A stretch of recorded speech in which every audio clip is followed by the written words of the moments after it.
ശബരിമല സ്വർണ്ണക്കൊള്ള കേസിലെ 21 സ്ഥലങ്ങളിൽ പ്രതികളുടെ വീടുകളിൽ ഇപ്പോൾ റെയ്ഡ് നടക്കുകയാണ്. പ്രധാനപ്പെട്ട ഇടങ്ങളിലെല്ലാം ED എത്തിക്കഴിഞ്ഞു. ആവശ്യമായ വിവരങ്ങൾ ശേഖരിച്ചതിന് ശേഷമാണ് ശബരിമല സ്വർണ്ണക്കൊള്ളയിലെ പ്രതികളുമായി ബന്ധപ്പെട്ട സ്ഥലങ്ങളിലെല്ലാം റെയ്ഡ് നടത്തുന്നത്. ഇപ്പോൾ തിരുവിതാംകൂർ ദേവസ്വം ബോർഡ് ആസ്ഥാനത്ത് ഉമേഷ് ബാലകൃഷ്ണനുണ്ട്. ഉമേഷ് ബാലകൃഷ്ണൻ നമുക്കൊപ്പം ചേരുന്നു. ഉമേഷ്, അവിടെ പരിശോധന നടക്കുന്നുണ്ടോ? ഇപ്പോൾ ദേവസ്വം ബോർഡ് ആസ്ഥാനത്തും പരിശോധന നടക്കുകയാണ്. ദേവസ്വം ബോർഡ് ആസ്ഥാനത്തും ED സംഘം എത്തിയിട്ടുണ്ട്. ED സംഘം പരിശോധനകൾ, രേഖകൾ, പ്രധാനമായി രേഖകൾ പരിശോധിക്കുന്നു. ഈ രേഖകൾ, ആവശ്യമുള്ള രേഖകൾ ഏറ്റെടുക്കുകയും ചെയ്യും. ഏതായാലും ED പരിശോധന ദേവസ്വം ബോർഡ് ആസ്ഥാനത്തും തുടങ്ങിയിരിക്കുന്നു. ഏറ്റവും സുപ്രധാനമായ രേഖകൾ സൂക്ഷിക്കുന്ന ഇടമാണ് ദേവസ്വം ബോർഡ് ആസ്ഥാനം. ദേവസ്വം ബോർഡ് ആസ്ഥാനത്താണ് ഇതുമായി ബന്ധപ്പെട്ട് പ്രത്യേകിച്ച് സ്വർണ്ണപ്പാളികൾ കൊണ്ടുപോകാനും അത് അനുവദിക്കാനും അതുമായി ബന്ധപ്പെട്ടുള്ള നടപടിക്രമങ്ങളും എല്ലാം നടപ്പാക്കിയ സ്ഥലം ഈ ദേവസ്വം ബോർഡ് ആസ്ഥാനമാണ്. ഈ ദേവസ്വം ബോർഡ് ആസ്ഥാനത്ത് നിന്നാണ് നിർണായക തീരുമാനങ്ങളെല്ലാം എടുത്തത്. അതുകൊണ്ട് തന്നെ ദേവസ്വം ബോർഡ് ആസ്ഥാനത്തെ പരിശോധന ഏറ്റവും നിർണായകമാണ്. ദേവസ്വം ബോർഡ് ആസ്ഥാനത്ത് നിന്ന് ലഭിക്കാവുന്ന എല്ലാ വിവരങ്ങളും ED ശേഖരിക്കുകയും ചെയ്യും. ഈ യോഗ മിനിറ്റ്സ്, അതായത് ദേവസ്വം ബോർഡ് യോഗങ്ങൾ ചേർന്നപ്പോൾ ഉണ്ടായ മിനിറ്റ്സ്, സ്വർണ്ണപ്പാളികൾ കൊടുത്തയക്കാനുണ്ടായ തീരുമാനത്തിലെടുത്ത അഭിപ്രായങ്ങൾ, ഈ ദേവസ്വം ബോർഡ് അംഗങ്ങളുടെ അഭിപ്രായങ്ങൾ, അത് രേഖപ്പെടുത്തിയ മിനിറ്റ്സ് തുടങ്ങിയവ, ഇതുമായി ബന്ധപ്പെട്ട എല്ലാ രേഖകളും ED ഈ ദേവസ്വം ബോർഡ് ആസ്ഥാനത്ത് നിന്ന് ശേഖരിക്കുകയും ചെയ്യും. ഇതുമായി ബന്ധപ്പെട്ട നേരത്തെ തന്നെ EDയുടെ പ്രാഥമിക അന്വേഷണങ്ങൾ ആരംഭിച്ചിരുന്നു. അതുകൊണ്ട് തന്നെ ദേവസ്വം ബോർഡ് ആസ്ഥാനത്ത് നിന്ന് എന്തെല്ലാം രേഖകൾ ശേഖരിക്കണമെന്നും എന്തെല്ലാം വിശദാംശങ്ങൾ ഇവിടെ നിന്ന് കൊണ്ടുപോകണമെന്നുള്ള കാര്യത്തിലെല്ലാം ED കൃത്യമായ പ്ലാനിങ്ങോടുകൂടി തന്നെയാകും ഇവിടെ ദേവസ്വം ബോർഡ് ആസ്ഥാനത്തേക്ക് എത്തിയത്. എന്തായാലും ദേവസ്വം ബോർഡ് ആസ്ഥാനത്ത് ED സംഘം അത് പരിശോധന തുടരുകയാണ്. വിവരങ്ങളുമായി ചേർന്ന് ഇപ്പോൾ തിരുവിതാംകൂർ ദേവസ്വം ബോർഡ് ആസ്ഥാനത്തുള്ള ദൃശ്യങ്ങളാണ് പ്രേക്ഷകർ കാണുന്നത്. അവിടെയും ED പരിശോധനയ്ക്ക് എത്തിയിരിക്കുകയാണ്. തിരുവനന്തപുരത്തെ നന്തൻകൂടുള്ള തിരുവിതാംകൂർ ദേവസ്വം ബോർഡിന്റെ ആസ്ഥാനമാണ് പ്രേക്ഷകർ ഇപ്പോൾ തത്സമയം കണ്ടുകൊണ്ടിരിക്കുന്നത്.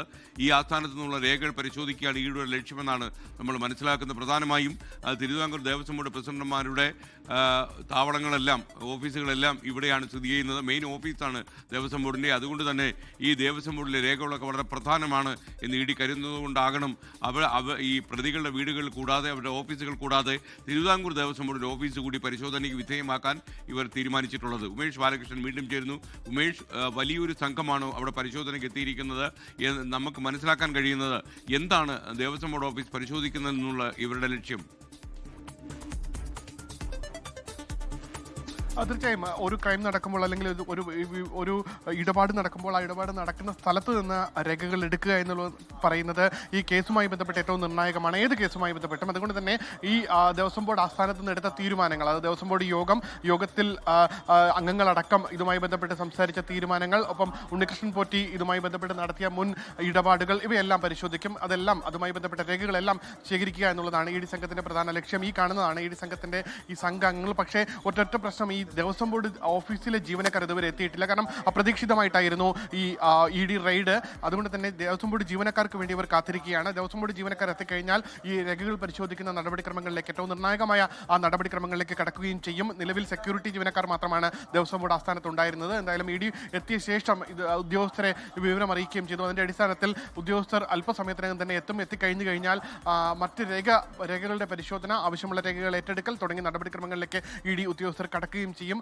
പ്രധാനമായി ഉണ്ണികൃഷ്ണൻ പോറ്റിയുമായി മുൻപ് നടത്തിയ ഇടപാടുകൾ, ദേവസ്വം ബോർഡുമായി ചേർന്ന് നടത്തിയ സ്പോൺസർഷിപ്പുമായി ബന്ധപ്പെട്ട ഇടപാടുകൾ, സ്വർണ്ണപ്പാളി കൊടുത്തയക്കാനുള്ള തീരുമാനങ്ങൾ, അതുമായി ബന്ധപ്പെട്ട് നടന്ന മിനിറ്റ്സ് രേഖകൾ, ഒപ്പം ഏതെങ്കിലും രീതിയിൽ സ്വർണ്ണപ്പാളി ചെമ്പുപാളിയായി മാറ്റുമ്പോൾ ആ ചെമ്പുപാളിയായി മാറ്റിയതിൽ രേഖാമൂലം എഴുതി നൽകിയ മുൻ ദേവസ്വം ബോർഡ് പ്രസിഡന്റ് പത്മകുമാർ എഴുതിയ സ്വന്തം കൈപ്പടയിൽ എഴുതിയ രേഖകൾ തുടങ്ങിയവയെല്ലാം, അതിൻ്റെ എല്ലാം ഒറിജിനൽ അത് ദേവസ്വം ബോർഡ് ആസ്ഥാനത്താണുള്ളത്. അത് അതേ സ്ഥലത്ത് നിന്ന് ശേഖരിക്കുക എന്നുള്ളത് തന്നെ ഈ അന്വേഷണത്തിന്റെ ഏറ്റവും നിർണായകമായ ഘടകമാണ്. ആ നിർണായകമായ ഘടകം, അതിലെ ഏറ്റവും നിർണായകമായ ഘട്ടത്തിലേക്കാണ് ഇപ്പോൾ ED സംഘം കടന്നിരിക്കുന്നത്. ED സംഘം ഈ രേഖകളെല്ലാം ഇവിടുന്ന് ശേഖരിക്കും. ഇവിടുന്ന് ശേഖരിച്ച ശേഷം തുടർ നടപടി, അത് ED എന്താണ് അടുത്ത നടപടി എന്നുള്ളതാണ്. എന്തായാലും അപ്രതീക്ഷിത നീക്കം ED ഇന്ന് നടത്തിയിരിക്കുന്നു. 21 ഇടങ്ങളിൽ EDയുടെ ലോകത്തെവിടെയായാലും ഏത് സമയത്തും 24 വാർത്തകളും ഓഗ്മെന്റഡ് റിയാലിറ്റി പാക്കേജുകളും എക്സ്പ്ലെയിനറുകളും വിശദമായി കാണാൻ ഞങ്ങളുടെ YouTube ചാനൽ നിങ്ങൾക്ക് സബ്സ്ക്രൈബ് ചെയ്യാം.